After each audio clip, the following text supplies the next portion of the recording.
श्री आस्करण जी ने अपनी सेवा को सुरक्षित रखने के लिए ये नरवरगढ़ के राजा है। राजा को बहुत से कार्य होते हैं, पता नहीं किस समय कौन सी राजकीय व्यवस्था के लिए आवश्यकता पड़ जाए, तो ठाकुर सेवा में एकाग्रता की बहुत आवश्यकता होती है। पत्रावली तो सिर्फ पत्रावली पे ध्यान है, इधर उधर नहीं तो पत्रावली बिगड़ जाएगी, वो पत्रावली मानी नहीं जाएगी आपकी। भोग लगा रहे हैं तो सिर्फ एक एक कवल पे ध्यान है आपका, बैठे हैं प्यारे जू कैसे पा रहे हैं, हित सजनी जू कैसे पवा रहे हैं, प्यारे जू कौन सी पदार्थ की तरफ देख रहे हैं, लाडली जू कौन से पदार्थ की तरफ देख, पूरी भावना में उससे डूब। श्रृंगार तो श्रृंगार कर रहे हैं, स्नान तो स्नान, मतलब सेवा में पूरी तन्मयता आवश्यकता है। अगर तन्मयता नहीं तो फिर बिगड़ जाएगा। तो नरवरपुर ताको राजा नरवर जानो, मोहन जू धरिए सेवा नी के करी है।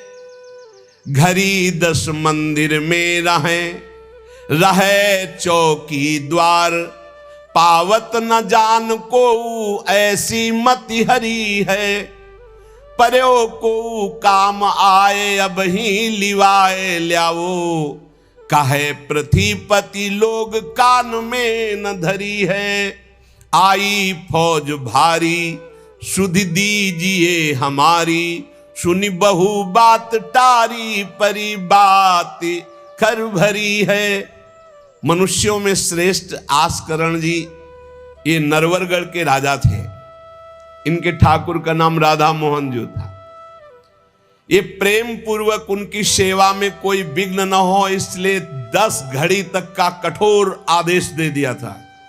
24 मिनट की एक घड़ी होती है, तो 10 घड़ी कितने हुए? 4 घंटे। 4 घंटे तक कोई भी अगर सूचना देने आया तो दंड प्राप्त करे, वो दंड उसको मिलेगा। 4 घंटे तक सूचना भी नहीं देनी है। जिस समय वो राधा मोहन जी की सेवा में गए तो द्वारपाल खड़े हो जाते थे, कोई भी अंदर प्रवेश नहीं करेगा। किसी भी तरह की कोई विपत्ति आ जाए, आग लग जाए, फिर भी सूचना नहीं देनी है। 4 घंटे सेवा में ये शिक्षा लेनी चाहिए। अपनी जब ठाकुर सेवा करें, हम कहते तभी करो, सब निपटा लो पहले फिर ठाकुर सेवा करो। ऐसा नहीं है कि जल्दी जल्दी तुम्हारा चित्त कहीं लगा हुआ है। अगर घर गृहस्थी में हो तो हम कई बार एकांतिक में बोल चुके हैं, पहले अपने पति पुत्र की तैयारी कर दो। उनको ऑफिस जाना है, उनको विद्यालय जाना है, सबकी तैयारी कर दो, जय जयकार करके उनको पवाओ। फिर इसके बाद अपने ठाकुर को स्नान कराओ, ठाकुर को भोग लगाओ, निश्चिंत हो करके। चित्त वृत्ति बार बार दौड़ रही है, ठीक बात नहीं। अगर हमें कभी कोई और कार्य हुआ तो हम पहले वो कार्य करते थे, फिर राधा वल्लभ जी के दर्शन जाते थे, क्योंकि हम राधा वल्लभ जी के दर्शन में खड़े वही चिंतन करेंगे, वो उनके पास जाना है तो पहले उनके पास हुआ है, फिर अगर कोई कार्य है तो हम वो निपटा के तब जाएंगे। ऐसी सेवा में अन्य कोई वार्ता नहीं, अन्य कोई चिंतन नहीं, अन्य कोई हमारी क्रिया नहीं, केवल सेवा में तत्पर। इसलिए उन्होंने कठोर नियम लगा रखा था, 4 घंटे तक कोई सूचना भी नहीं देगा। और आप मंदिर में राधा मोहन जी को 4 घंटे स्नान कराना, श्रृंगार कराना, आरती करना, फिर आरती करके भोग आदि सब करके फिर दंडवत करना। दंडवत के बाद जब प्रसाद चरणामृत लेकर उठते तब कोई बात हो तो बता सकते हैं। वो भी बात जब श्री जी की चिक डालकर बाहर निकले, उस समय द्वार पर चौकीदार बहुत सावधानी से कोई भीतर न जाने पावे। देखो, महापुरुषों से हमको शिक्षा मिलती कि हम कैसे ठाकुर सेवा करें। ठाकुर जुगल किशोर हमारे, इनकी सेवा हम कैसे करते हैं। आप 4 घंटे एकाग्रचित होकर केवल सेवा में ही डूबे, बड़ा सुख मिलता है। जब अपने श्री जी सौभाग्य दिए थे सेवा करने का, तो जैसा श्रृंगार करने के बाद जब दर्पण दिखाते थे तो रोना आता था। अपने प्रभु को श्रृंगारित देखकर जो हृदय में सुख मिलता है, रोम रोम आनंदित हो जाते थे। कभी कभी 2-2 बजे दोपहर तक बैठे फिर भिक्षा मांगने जाते थे। श्रृंगार करने के बाद पद सुनाओ उनको, फिर उनकी रूप माधुरी देखो। भक्तों के नेत्र अलग होते हैं तो प्रभु उनका रसास्वादन भी अलग ही करवाते हैं। एक बार क्या हुआ, आवश्यक कार्य से नरवरगढ़ में दिल्ली के बादशाह का आगमन हो गया। बादशाह जो सैकड़ों राजाओं के ऊपर होता था, और ये नरवरगढ़ के राजा थे। उसने आज्ञा करी, जाओ आस्करण जी को हमारे सामने जल्दी लिवा करके लाओ। और आस्करण जी का नियम था, राधा मोहन जी के मंदिर में गए तो सख्त आदेश, कोई सूचना नहीं पहुंचाएगा। सब आस्करण जी के जो रक्षक थे उन्होंने मना कर दिया, नहीं महाराज, ये आपकी सूचना भी नहीं पहुंच सकती, 4 घंटे आ ही नहीं सकते आस्करण जी। उसको बहुत क्रोध आया, बादशाह हो, मैं आदेश कर रहा हूं, एक छोटे राजा के सेवक हमें जवाब दे रहे। बादशाह ने आज्ञा का उल्लंघन, इससे बड़ा क्रोध हुआ और उसने बड़ी सेना बुलवा ली और सेनापति को आदेश किया कि जाओ बोल दो, नगर का नाश करवाना चाहते हो या हमारी आज्ञा का पालन करना चाहते हो। तुरंत आस्करण को भेजो, अन्यथा पूरी सेना बलात् नगर को नष्ट कर देगी और जबरदस्ती आस्करण को बंदी बना लिया जाएगा। बादशाह का आदेश, देखो परीक्षा होती। जब यह आदेश हुआ, सेनापति आया, निज दूतों से जो अंगरक्षक द्वारपाल, उनसे कहा, सबने कोई उत्तर नहीं दिया। 4 घंटे तक हम अपने राजा को सूचना भी नहीं दे सकते, जो तुम्हें करना हो करो।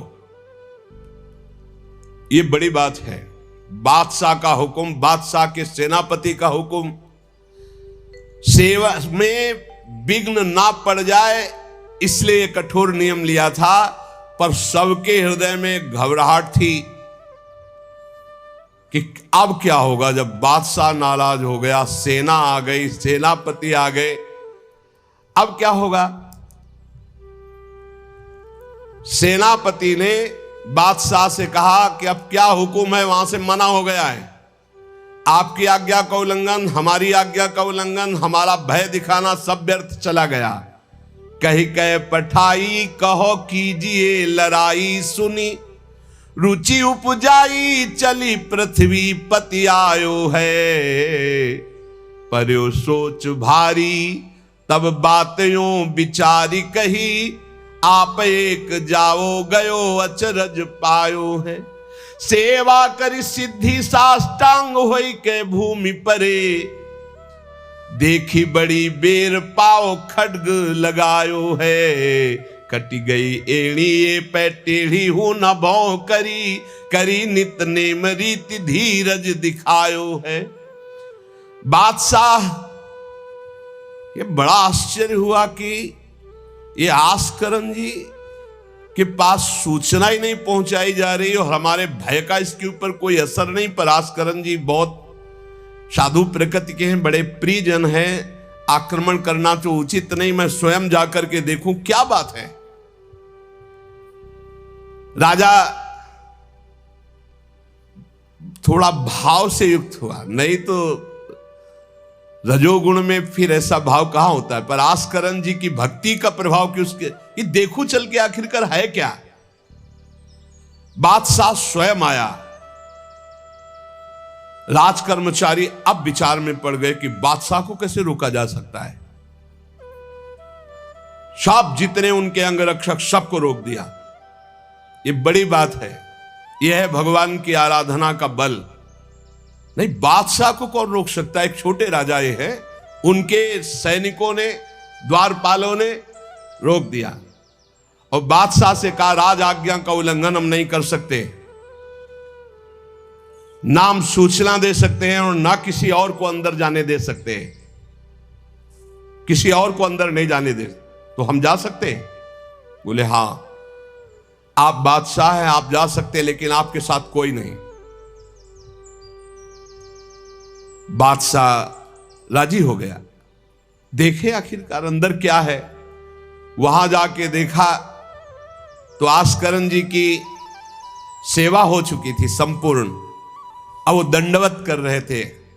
कई बार हमने प्रार्थना की है उपासकों से कि 11 दंडवत, 21 दंडवत, 51 दंडवत, 108 दंडवत, जितनी सामर्थ्य हो नियम ले लो, रोज करो।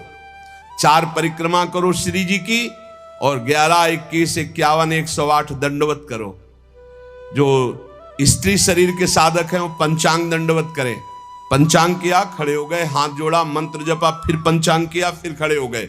ऐसे ही जो पुरुष शरीर साधक है वो साष्टांग करें। साष्टांग किया मंत्र जपते हुए, फिर खड़े हो गए, हाथ जोड़ा, फिर मंत्र जप कर प्रणाम किया, फिर साष्टांग, फिर ऐसे। हमें लगता है कि होती होगी दंडवत, करते होंगे, क्योंकि ये नियम तो बहुत पहले से दिया और ये करना ही चाहिए। सच्ची कहते हैं बड़ा सुख मिलता है जब अपने इष्ट के चरणों में साष्टांग लौट कर और उनकी तरफ देखते हुए। बहुत कृपा होती, बहुत कृपा होती। यावत स्वस्थमिदम कलेवरम यावत च दूरे जरा, जब तक ये शरीर स्वस्थ है बुढ़ापा दूर है। आनंद लूट लो भाई, ये कमाने का समय गंवाने का नहीं है। आस्करन जी अपने ठाकुर की संपूर्ण सेवा करके दंडवत अपनी पूरी कर रहे थे। अब जैसे 108 दंडवत तो समय लगेगा। हमने देखा है पूज्य सदगुरुदेव भगवान को अस्वस्थ शरीर में, अस्वस्थ अवस्था होने पर भी, बुखार है पर दंडवती अपनी पूरी करते हुए, नियमावली पूरी करते हुए देखा। क्योंकि जैसे ब्रज की 84 कोस की परिक्रमा में तो श्री जी साथ थी, बहुत थकान, बहुत शरीर कष्ट में, पर आप अपनी दंडवती जरूर पूरी करते। गुरुदेव भगवान को देखा। महापुरुष नियमनिष्ठ होते हैं, जो नियम ले लिया उससे तोड़ते नहीं। जय बजे आरती होती है, आप देख लो, 5 मिनट के अंतर की बात नहीं कह सकते, नहीं आपको ठीक समय से आरती मिलेगी। जय बजे वो टहलने के लिए वही उनका समय होगा। महापुरुषों की पहचान होती है, उनकी एक रस दिनचर्या चलती, उनकी दिनचर्या में फर्क नहीं पड़ेगा। शरीर में भले फर्क पड़ा हो, चाहे बुखार हो, चाहे जुकाम हो, चाहे जो भी पीड़ा हो, दिनचर्या में फर्क नहीं पड़ सकता। ये महापुरुषों की पहचान होती है। आस्करन जी साष्टांग लेट करके दंडवत कर रहे थे। अब को बादशाह जाएगा तो बादशाह कोई साधारण तो है नहीं, उसकी बाजू बंद, उसके सब झनन भनन आवाज तो होती है, पता भी चलता है कि कोई आ गया। मुड़ करके भी नहीं देखा बादशाह की तरफ, बस बार बार साष्टांग दंडवत, खड़ा खड़ा देखता रहा। 108 दंडवत, 2-4 हो तो बड़ी देर हो गई, ना बादशाह से बात, ना सलाम, ना कोई, बस वो अपनी साष्टांग दंड। ये होना चाहिए। आप श्रृंगार कर रहे हैं तो श्रृंगार में ही दृष्टि होनी चाहिए। दंडवत कर रहे हैं तो किसी की तरफ नहीं, सिर्फ दंडवत के सामने। प्रिया प्रीतम है, हम बार बार दंडवत कर रहे हैं। ये उपासकों की एक एकाग्रता होती है। भला सोचो, बादशाह पास खड़ा है तो ऐसे लेटे लेटे भी तो देख सकते थे, बिल्कुल नहीं देखा। राजा को, बादशाह को बड़ा आवेश आया कि इतनी देर से मैं खड़ा हूं, पहले तो वहीं सब नाना करते रहे, इतनी देर से खड़ा हूं, ना कोई प्रणाम, ना नमस्कार, ना हमारी तरफ देख रहा है, क्या है। तलवार निकाली और साष्टांग दंडवत कर रहे थे तो मारा, एक पैर की एड़ी कट गई, एड़ी कट गई, खून बह रहा है। साष्टांग दंडवत, फिर खड़े, फिर साष्टांग दंडवत, फिर खड़े, फिर साष्टांग दंडवत, बिल्कुल नहीं देख रहे कि एड़ी कट गई। सोचो जरा, ये भक्त की निष्ठा है उपासना की। या तो अगर एक चींटी काटेगी तो थोड़ी देर लौट करके पहले देखेंगे क्या हो रहा है, फिर दंडवत। एड़ी कट गई, लेकिन किसने काटा, ना ये बात देखी। एड़ी कटना कोई साधारण बात समझते हो? तलवार से पूरी एड़ी काट दी, कोई दुख नहीं, रक्तस्राव हो रहा है। अपने नियमानुसार कटी गई एड़ी, ए पे टेढ़ी हूं न भौं करी। ना तो आह निकला, ना गुस्साई कि किसने ऐसा कर दिया। करी नित नेम रीति धीरज दिखा, धैर्य पूर्वक 108 दंडवत पूरी की। पूरा जब संपन्न कर लिया, इसके बाद पीछे हटे, चिक गिराई, क्योंकि समझ चुके थे कि ये तलवार चलाने की हमारे ऊपर हिम्मत केवल बादशाह की हो सकती, दूसरे की नहीं।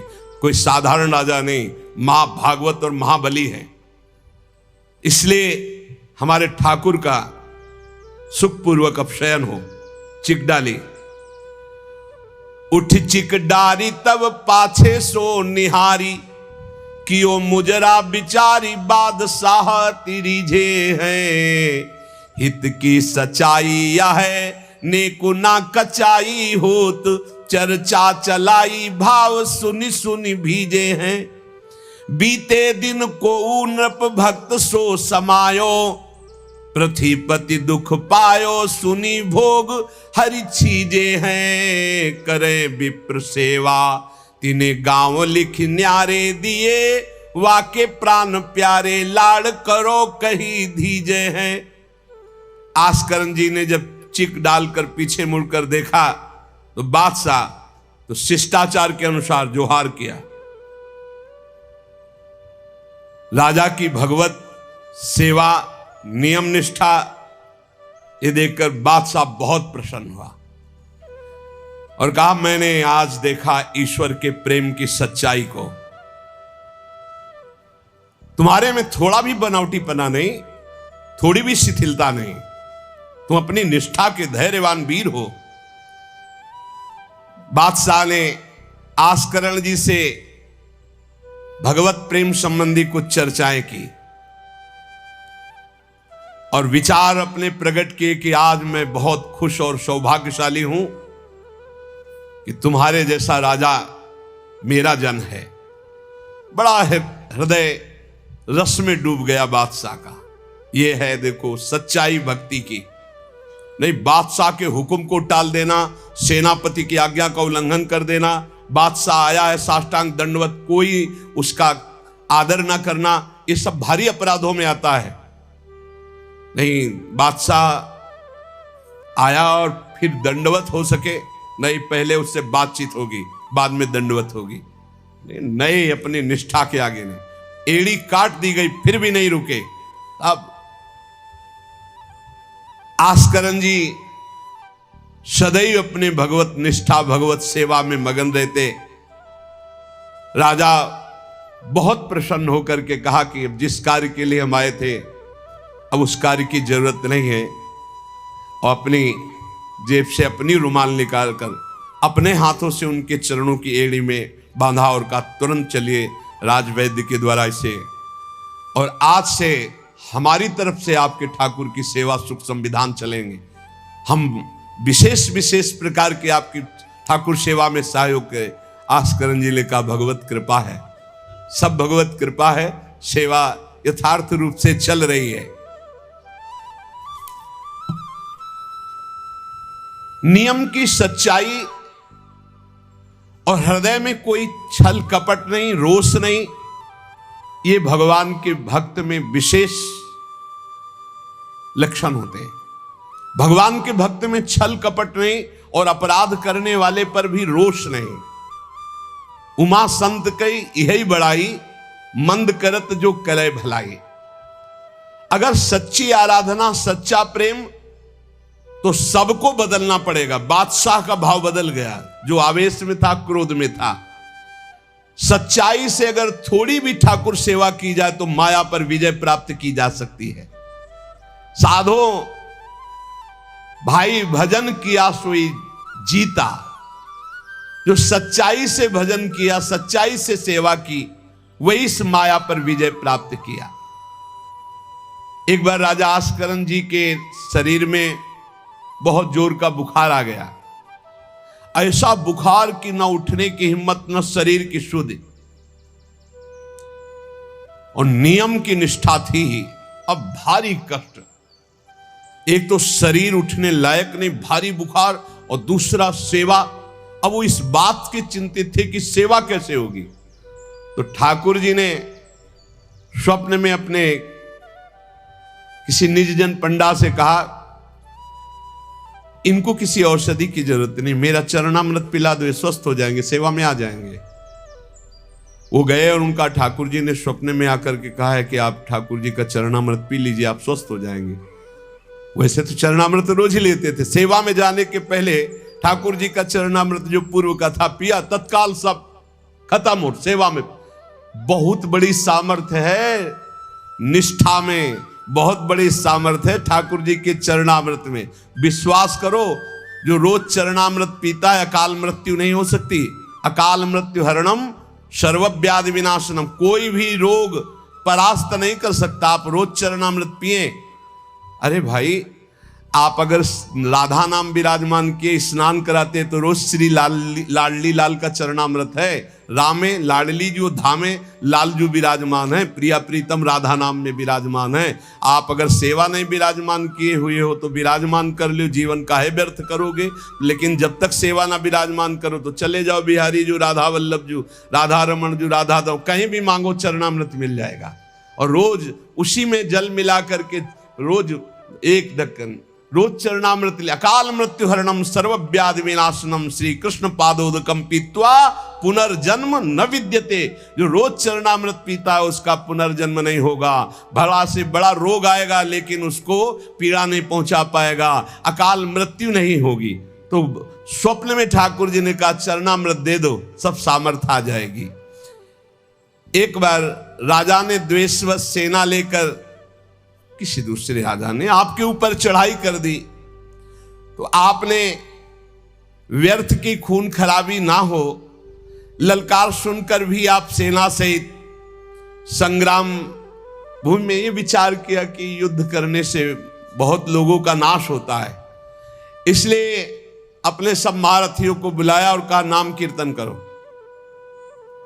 जहां युद्ध के लिए ललकार हो रही वहां नाम कीर्तन शुरू कर दिया। नाम कीर्तन इतनी जोर का कि आनंद में सब झूम रहे। और उधर एक बादल की ऐसी टुकड़ी आई कि इतने ओले बरसे कि जो विपक्षी सेना थी, मैं राजा और विपक्षी सेना सब भाग गए और ये अपनी तरफ कीर्तन ही करते रहे, लड़ना ही नहीं पड़ा। भाव ये है कि जो भगवान में चित्त जोड़ता है, भगवान नाम कीर्तन करता है, भगवत सेवा परायण रहता है, सारे विघ्नों का निवारण स्वयं भगवान करते हैं। एक बड़ा सुंदर प्रसंग श्री जयमल जी का आता है। जयमल जी भी नियमनिष्ठ महापुरुष, ये भगवान श्री श्यामा श्याम के अनन्य उपासक थे। हरिवंश महाप्रभु के निज जनों में इनका भी नाम आता है, जयमल जी का।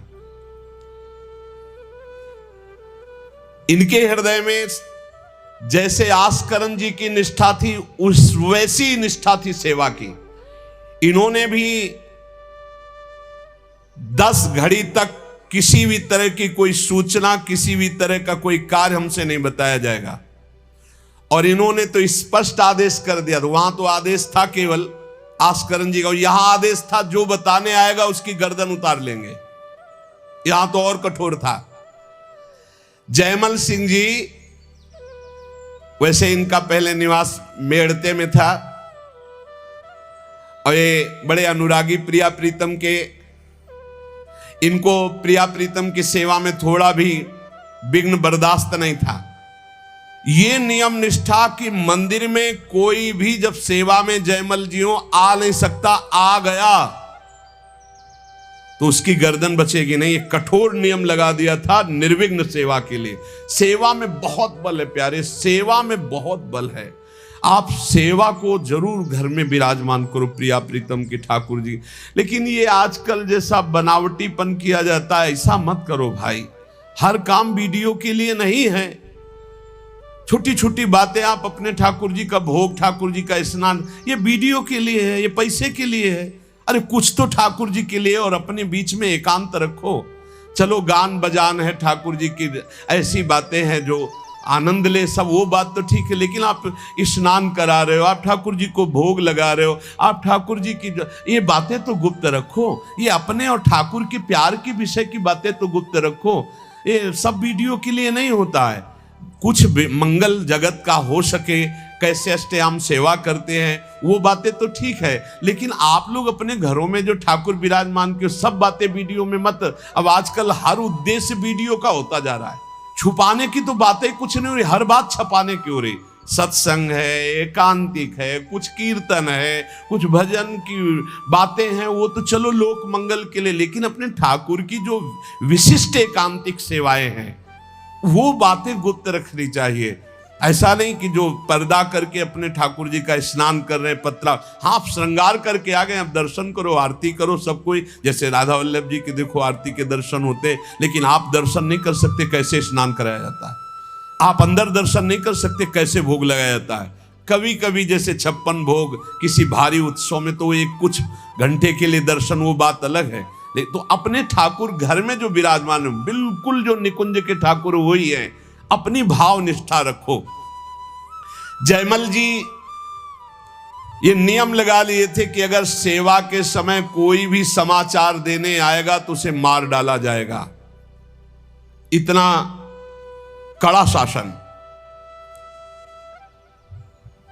और ये बात प्रसिद्ध हो गई थी कि 4 घंटे जयमल जी निकलेंगे नहीं मंदिर से।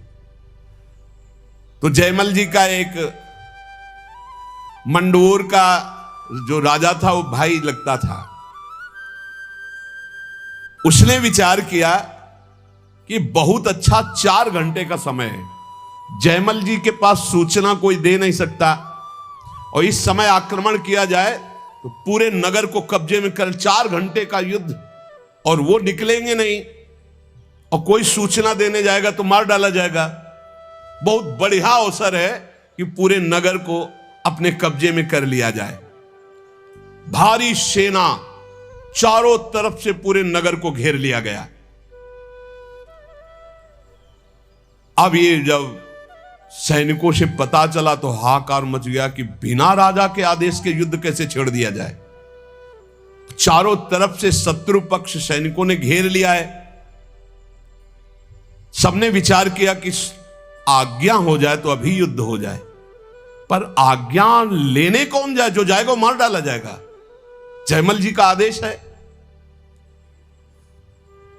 अब जयमल जी की माता जी को तैयार किया गया कि आप जाओगी तो आप पर वो प्रहार नहीं करेंगे और आपकी बात सुन लेंगे। माता जी भी डरती हुई गई, क्योंकि आज्ञा थी कोई नहीं आएगा, अगर जो भी आएगा उसकी गर्दन उतार दी जाएगी, मार डाला जाएगा।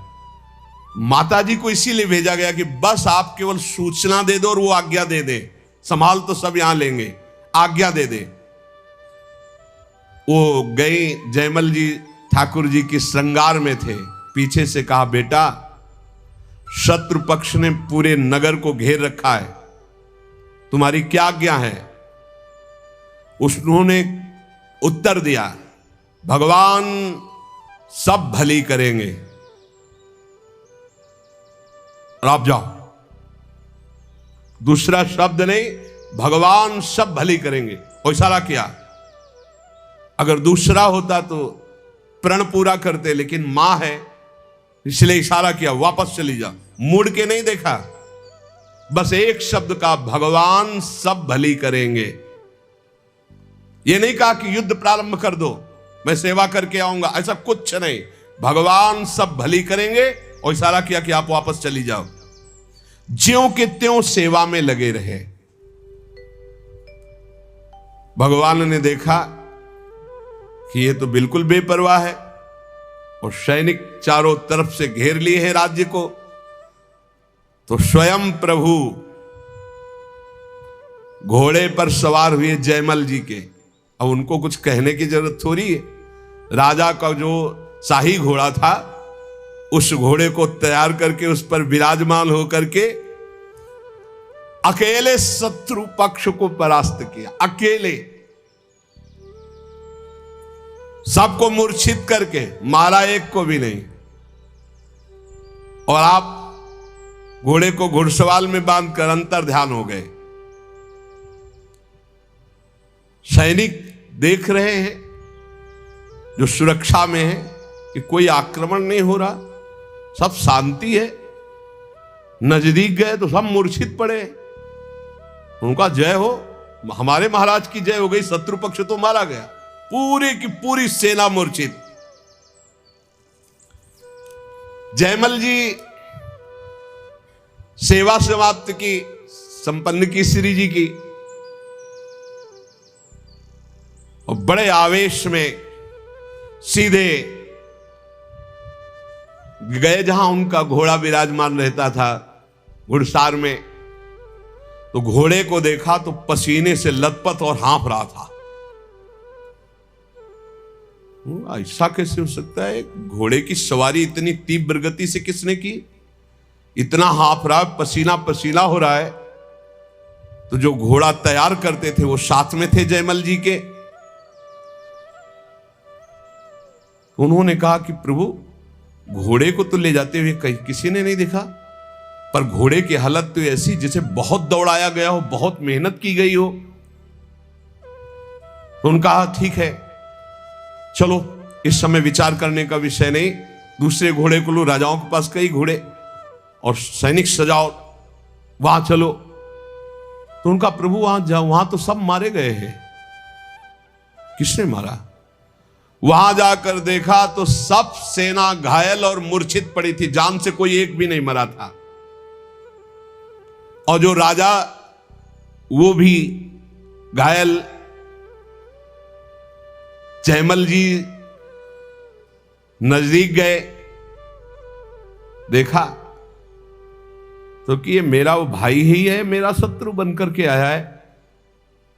तो वो रो के कह रहा था, भाई मुझे नहीं पता था कि तेरा सांवला सिपाही एक ही इतना बलवान है। मैं कभी युद्ध में नहीं आता, मैंने कभी तुम्हारे उस वीर को नहीं देखा।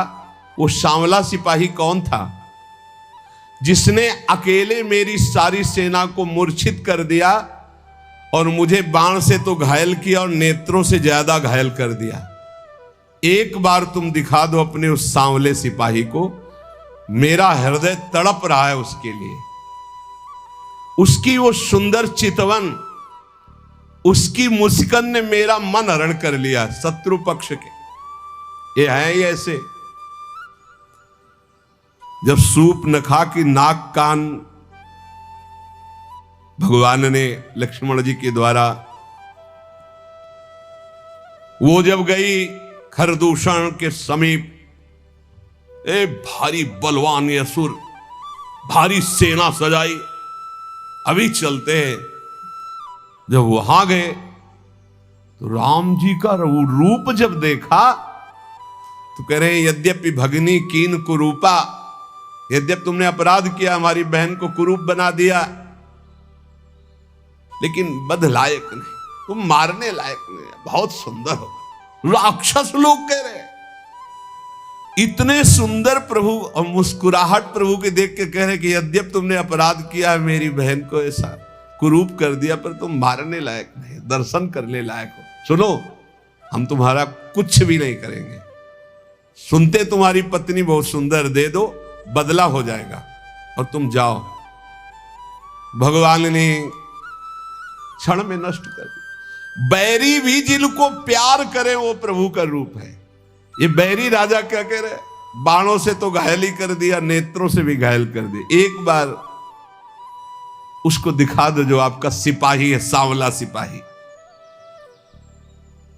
श्री जयमल जी ने प्रेम विभोर होकर कहा, तुमने देखा, मेरे तो नयन तरस गए, तुम्हें दिखाई दिए, आज तक मैंने नहीं देखा। और जयमल जी के अश्रु चलने लगे। वो समझ गया कि ये सिपाही कोई और नहीं, जयमल जी जिनकी आराधना करते हुए भगवान श्याम सुंदर है, वो अपने भक्त की रक्षा करने के लिए आए। अहो भाग्य, दुश्मनी का भाव ही सही, पर मेरा भाई तो है ना, इस कारण भगवान ने मुझ पर कृपा की कि मुझे दर्शन का सौभाग्य मिला। और जयमल जी के चरणों में प्रणाम किया और कहा, आज के बाद कभी जिंदगी में आपसे वैर का भाव नहीं रखेंगे और आपके उसी सांवल सिपाही के ध्यान में निरंतर हम मगन रहेंगे। नित्य भगवान की सेवा करने की प्रतिज्ञा जयमल जी के शत्रु के मन में भी भक्ति प्रकाशित कर दी। यह है प्रचार। जब अंदर होता है प्रसार तो सबके हृदय में होता है प्रचार, और जब अंदर प्रसार नहीं तो बाहर प्रचार लाख करते रहो, कुछ नहीं होता। बुरा करने भक्त का आए थे तो भगवान ने उनका मंगल कर दिया। क्यों कर दिया? किसी भी तरह से भक्त का संबंध तो है, भक्त का भाई तो है ना, मंगल हो जाता है। इसीलिए कहा जाता है वो कुल, वो परिवार धन्य है। भले ही किसी भाव से सही, भगवान से जुड़े हुए भक्त के संबंध में यदि आता है उसका परम मंगल हो जाता है। जयमल जी ने लौट करके गए